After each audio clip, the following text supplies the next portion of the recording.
welcome back. Today is actually Tuesday. However, I did my FundaMetal Friday on Periscope and it went phenomenally well, except for the fact that it didn't record on my iPad and there was no way for me to download it to turn around and upload it back onto YouTube. So I figured what I would do is just a really quick recap on what we covered for the FundaMetal Friday and of course announce our winners. So if you remember, last Tuesday we did Tool Time Tuesday and I showed you guys how I did some of the stamping on a pendant of mine that gets pinned a lot to Pinterest. And so I kind of went through and answered a bunch of the questions that a lot of you guys had. So let me cover those really quickly and we'll get on to announcing the winners. So first off, thank you to those of you guys who wished me well. As most of you guys could tell, I was actually really sick last Tuesday, and so I'm finally on the tail end of it, finally feeling human again, and life is getting much better. Still have the runny nose, but stupid colds that just hang on and on and on. Hate those things. Alright, so some of the questions that came up. Mary said, I bought a stamp vise to ensure that I do not hit my hand. Do you have any suggestions for the use of this tool? Mary, I don't have that tool, so I do not have any advice for that one. I apologize. I think I've seen it, but because I do so little stamping, it's just not anything that I ever invested in. But it does look like it's something that's kind of interesting to use. Actually two different tools that I do use to kind of help stabilize some of my stamps. One of my friends, Jeff Fulkerson, has created this tool called the Steady Stamp. It's just a nice little block, kind of nice. And what you do is you take your stamp and you rest it in here, and it allows you to hold your stamp and then keep your hands down low and nice and clear, but it also holds your stamp so it's nice and steady, and then you can give your stamp the strike and get a really good clean impression. So that's one tool that I use. The other tool that I use, I used a long time before I used the Steady Stamp, was this swage block. These are the blocks that my father-in-law makes for me. I make them out of a hardwood. I also use these to do a lot of my spiculum forming, or just anytime I really need to kind of curve metals, especially sheet, my swage block comes in really handy. And there's actually a couple of videos out there on how to use the swage block, as well as a video on how to use the Steady Stamp. And you can find links to those just up here in the corner, up in the left corner. Just click on that little eye inside the circle. So those are a couple of things that I have used and had really good experience with. Leslie says, I would love to see a video about getting a smooth rim on your bezel set stones. That's actually going to be coming, Leslie, so I do have some of that in the works. I also have an online workshop that I'm working on that goes through setting stones and things like that, and it'll be covered in there as well. John says, rats, fooled again. Next time can you demo producing the shapes? Sorry, John. You know, I was trying to come up with a really quick video last week just because I was so sick and I could barely breathe. So I apologize for not showing you how I do the blanks. The blanks I do a couple different ways. So a lot of times I will try to do as little work as possible on some of those things, especially if I'm doing a nice production run of items. And I like to use things that are already made. The blanks that I used in the last video were actually from Thompson Enamel. I don't know if they still have those available or not. The stash of blanks that I use came from a collection of a woman who had an enameling studio back in the 60s and 70s. And so I know that a lot of my blanks are very old, and that's where the majority of those come from. The other set of blanks that I use are coming from my pancake dies from Kevin Potter at Potter USA. So I will take and cut out the shapes and then start to alter those, whether by piercing or stamping or any of those things. But several of you guys have asked about cutting out the blanks, so I will do a video. I've made a note of that, and I will try to do a video on that for you guys sometime in the next couple of months. The next thing, Virginia, and hers goes right along with it. Are you cutting most of your shapes freehand, or do you have a place to purchase them?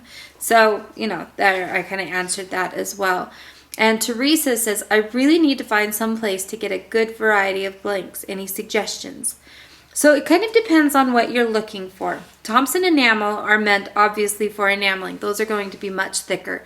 Those are going to be like 18 gauge and maybe 16 gauge, but the majority I think are 18 because that's really what you'd like to use for when you're doing some of the enameling. The other places that you can look are any places that sell tools for stamping. Now, if there's something in particular that you would like, I do have a couple of vendors that have those and I can order them in. It's not something that I keep in stock a lot, but there are some places like Halstead Beads.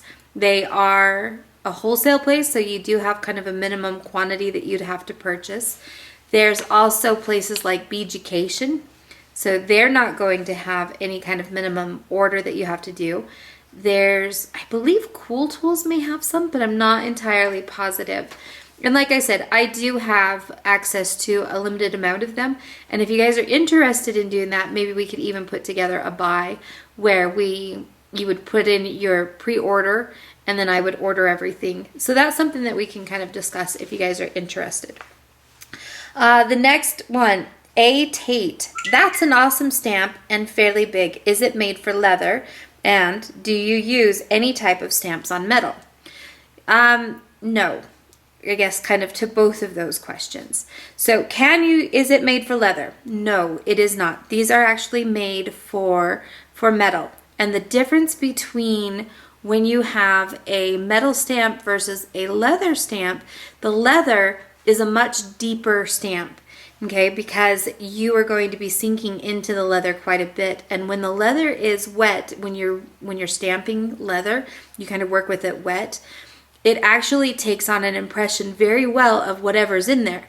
Well, with the metal stamps, because they're not so deep, a lot of times you actually get the outer edges of your stamp, and that's not at all desirable. And there are ways to get rid of it, but it is a lot more work.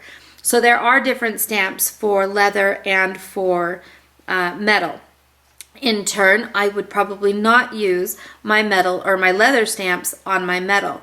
You might be able to, and I just haven't ever tried it, but I don't believe that they are the same hardness, and I would be worried about ruining my leather stamps if I was trying to do something on my metal. So I wouldn't go back and forth on those. When I do any kind of metal stamping, I use stamps that are made for metal. So hopefully that kind of answers some of the questions that you guys had. If you have more questions, please leave them in the comments. I do keep a note of all of these, even though I may not answer them all in the video. And I am creating a list of topics and ideas of things that people want to see. So that brings us to our 3 winners that I drew for our drawing. These winners are going to get a couple of different of the copper blanks that I have. And my 3 winners, what you guys need to do is contact me. So you can either contact me through Facebook, through email, melissa@melissamuir.com, or you can leave a comment in the message, but I don't really have a lot of time to go hunt you down, so it's your responsibility to get in touch with me. My 3 winners, Frida Kramer. Yay, Frida! I miss you, and I hope you guys are staying warm in Ohio. The next one is Doryn Shervin. Sorry if I slaughter your guys' names. Doryn Shervin, Cheervin. And the last one is Elaine Cleland. So congratulations to my 3 winners. Thank you guys so much for following me. Like I said, this quick recap, and I will try to figure out the whole FundaMetal Friday thing coming up, because I really would like to do it kind of in the live format, but obviously I need it to record so that I can turn around and post it back here on YouTube. Anyway, we will see you guys later today for Tool Time Tuesday. I have another fabulous round of giveaways. Today is going to actually be pretty big. I've got quite a few things to give away, from gift certificates. I have some hammers. I have an enameling basket. So we've got a couple of different good things coming up. So make sure you tune in later today for Tool Time Tuesday. Might be a little bit later tonight just because today's a really busy one and it's jam-packed full. But anyway, tune in and I will see you guys Tool Time Tuesday.